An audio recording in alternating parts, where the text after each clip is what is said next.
Bonjour et bienvenue pour de venir participer à ce séminaire dont le titre est Qu'est-ce qu'une psychanalyse critique?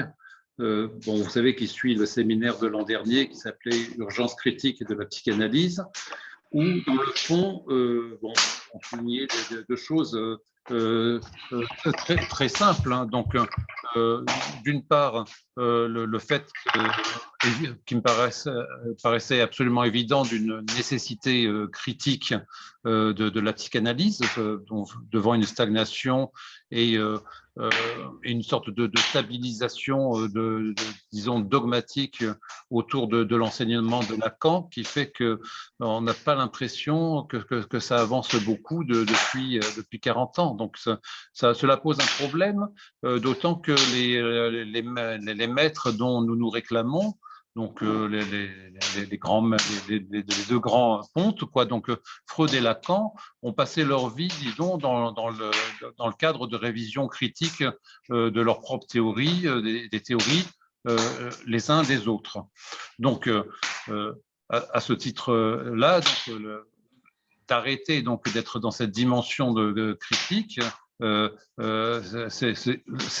serait désobéir fondamentalement à l'enseignement de ces maîtres. Donc, ces maîtres-là disent qu'il ne faut jamais rester fixé sur l'enseignement d'un maître. Donc, alors après, comment faire pour critiquer? Parce que c'est pas si facile que ça de critiquer un édifice théorique qui est d'abord difficile d'abord, hein, donc il faut passer beaucoup de temps à lire les uns et les autres. Donc là, c'était une première difficulté.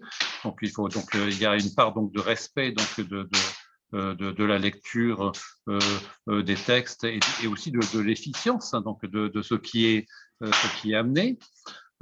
Et d'autre part, pour pouvoir critiquer, il faut être muni d'outils critiques. Hein, alors pour les outils critiques, justement, c'est particulièrement intéressant, c'est de s'apercevoir que il y en a qui existent et il y a toute une tradition maintenant d'outils critiques qui existent avec depuis disons, pas les débuts de la philosophie allemande, mais enfin depuis la philosophie allemande qui a suivi les Lumières.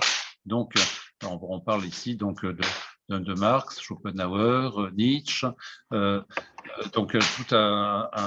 déjà un pré-travail critique. Je cite les principaux, il y en a d'autres, hein, qui a été suivi après par les travaux sur lesquels j'ai un petit peu plus insisté l'an dernier, sur les travaux de l'école de Francfort, qui eux-mêmes ont fait de la critique un mode même de la philosophie. Voilà. Donc, nécessité de continuer ça. Et du coup, si on accepte l'idée que la psychanalyse a toujours été critique, et si elle doit continuer, elle doit être critique, et en particulier critique d'elle-même. D'ailleurs, quand Lacan disait que l'analyse de l'école devait il y avait une expression ambiguë où il était dit qu'il devait être l'analyste de sa propre expérience. Donc, l'analyse de sa propre, conduire l'analyse de sa propre expérience, en tant que témoignage et aussi en tant que de subversion du savoir analytique déjà présent.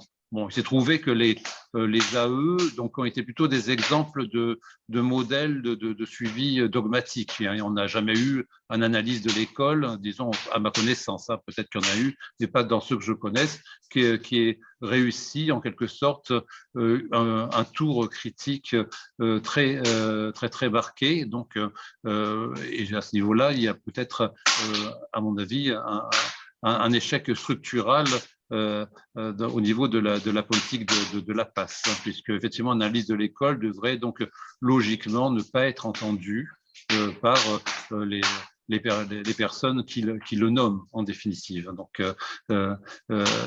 s'il est bien critique, effectivement, il n'est pas entendu, voire même rejeté,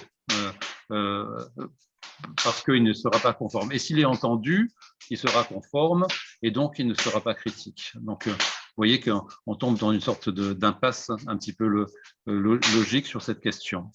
Alors après, donc pour avancer un petit peu plus rapidement donc sur l'introduction, je voulais juste vous partager une image qui est celle du séminaire. Attendez, je vais la partager donc brièvement. Où est-elle? Voilà. Voilà. Vous voyez cette image? Quelqu'un me répond? Oui. Oui, d'accord, très bien. Très bien. Donc voilà, c'est l'affiche que j'ai choisie au séminaire parce que justement, ça me paraît effectivement donc un point intéressant en termes de clinique psychanalytique critique. Bon, vous savez que les analystes, donc des fois, ils ont pris des exemples tirés de leur propre famille pour essayer de montrer une notion. Alors, je dirais que cette image, il y a quelque chose, je peux dire, je n'en suis pas du tout fier d'un côté, et je suis peut-être fier de pouvoir vous la présenter maintenant.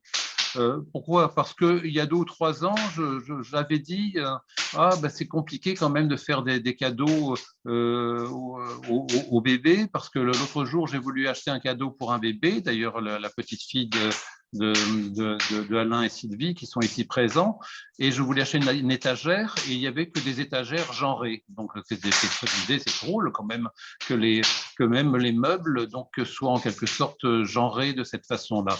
Donc j'ai dit ça, donc effectivement, parce que j'étais traversé par, disons, un savoir critique de cette question-là, et qui, dans le fond, échappait un peu à la psychanalyse. Il y a une autre participante ici, donc Valérie Alp, qui avait présenté aussi il y a un certain nombre d'années donc le travail, elle nous en parlera peut-être dans la discussion, le travail de sociologue, qui montrait comment dans les livres d'enfants, donc il y avait un imprimé idéologique qui distribuait les rôles genrés avec une force, disons, qui se mesurait, disons, en chiffres et absolument surprenante. Donc, c'est-à-dire que notamment, il y avait peut-être 10 fois plus de métiers d'hommes que de métiers dits de femmes, que les postes de hiérarchie étaient toujours chez les hommes, que les postes de chef social étaient toujours aussi des hommes. Voilà. Donc, voilà ce point-là. Et bien justement, donc ces jouets-là, donc vous voyez, ce sont des jouets qui sont incroyablement genrés. Donc aussi, mais figurez-vous donc que qui a l'abruti, donc qui a pu acheter de pareils objets. Eh bien, il se trouve qu'en fait, c'est moi. Donc, j'ai acheté ces objets donc pour disons que la petite fille de ma compagne qui avait tout juste 2 ans. Et disons, le seul élément qui m'était venu à l'esprit, c'était seulement qu'il fallait que ce soit des objets de taille un petit peu importante, donc effectivement c'est le cas, de façon à ce qu'elle ne puisse pas repartir avec ces jouets-là en avion et qu'elle ait envie de revenir donc et retrouver ses jouets. Et donc je m'étais pas du tout, je n'avais absolument impensé donc le côté genré, comment dire, cette espèce de surmoi gentrifiant, peut-on dire, donc que ces jouets portaient avec eux. C'est dire donc qu'il y a vraiment donc une discursivité donc qui s'imprime avec une force énorme et elle s'imprime sur dans mon cas chez un psychanalyste qui se veut critique. Donc oui, et ça date seulement d'il y a cette jeune fille a maintenant 15 ans, donc ça date seulement donc de 13 ans. Donc, 14 ans. Donc vous voyez donc à quel point donc on peut oublier vite donc les positions que l'on a tenues. Et je crois que c'est une caractéristique des psychanalystes d'entrer dans une forme de déni de leur propre position et des positions qu'ils ont tenues et des fois qu'ils ont même tenues sans le savoir et avec une force quand même assez incroyable comme je le vois là. il y a peu de temps. Donc c'est là le point de disons d'absence de fierté, presque de honte, c'est d'avoir fait ces cadeaux-là. Je ne le referai pas maintenant si je devais les refaire. Je referais peut-être un gros cadeau, mais pas un cadeau genré, ça c'est certain. Le point de fierté, c'est d'avoir pu m'en rendre compte quand même. Voilà. Donc ça, c'est ça que je voulais donc vous transmettre donc dans cette introduction. Qui effectivement, vous verrez, donc fait un peu sens sur ce que l'on va dire. Donc nous allons avoir deux exposés. Donc le premier, donc mélancolie et genre. Je pense que je le ferai en deux parties parce que sinon il n'y aura pas de temps donc pour le faire. Et le deuxième, donc, c'est Éric Drouet, donc, qui est psychanalyste donc, dans le nord des Landes à Biscarrosse, sous le titre « Quelle logique clinique pour l'abord des transidentités ».